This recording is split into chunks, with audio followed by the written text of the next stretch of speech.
এখানে যাবতীয় মশলা, রসুন, পেঁয়াজ, আদা, জিরা, রান্না করার সময় যা যা লাগে সবকিছু দিয়ে মিক্স করে একবারে আমরা 10 থেকে 15 মিনিট 20 মিনিট একটু ইয়ে করে রাখি ঢাকনা দিয়ে। আমরা যেটা মশলা মিশাই একবারে কড়াইতে চুলাই দিই, সেটাই করে কড়াইতে না দিয়ে ব্যাম্বুতে দিচ্ছি। এর মধ্যে দিয়ে 10-15 মিনিট হচ্ছে এরকম রেখে দেবেন। হ্যাঁ, রেখে দিছি। এরপরে এখন পুরো সিদ্ধ করব আগুনের মধ্যে।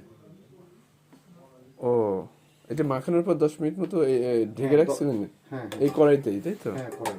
আচ্ছা, এখন উঠাই ডাইরেক্ট হচ্ছে রান্না হবে আর কি।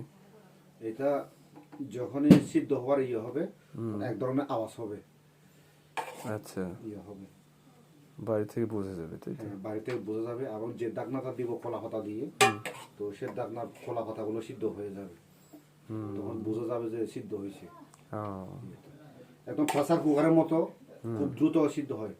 এই দেশি রান্না হলে যতটুকু সময় লাগে আটকানো থাকে তো সেই জন্য। হ্যাঁ, বাঁশের মধ্যে খুব দ্রুত সিদ্ধ হয়।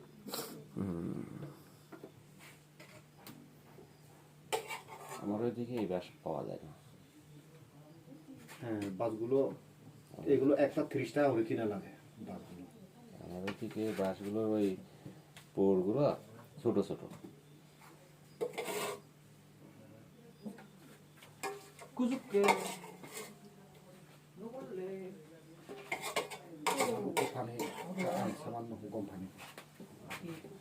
এর মধ্যে সামান্য পানি দেবেন।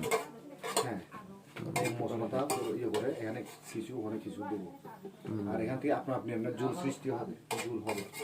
তবে ব্যাম্বু চিকেনে তো জল তেমন স্বাদ না, হালকা যদি জল হয় তবে স্বাদ জিনিসটা চলে যায়।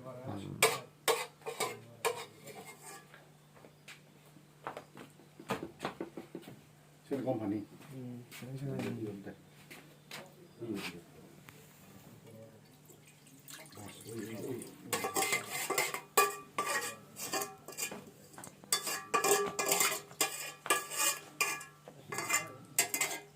আর কি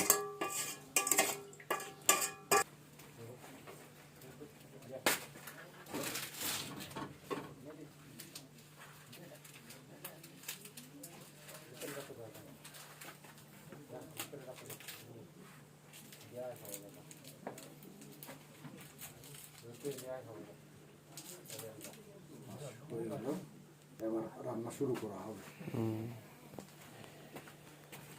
দাদা পেঁপেগুলো কি কাটা যাবে?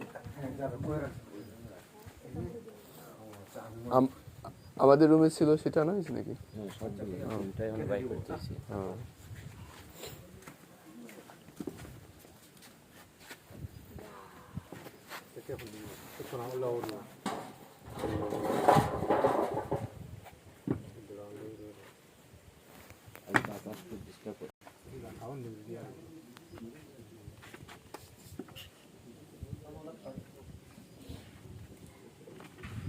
India ওই দিক দিয়ে গিয়ে দেন তাহলে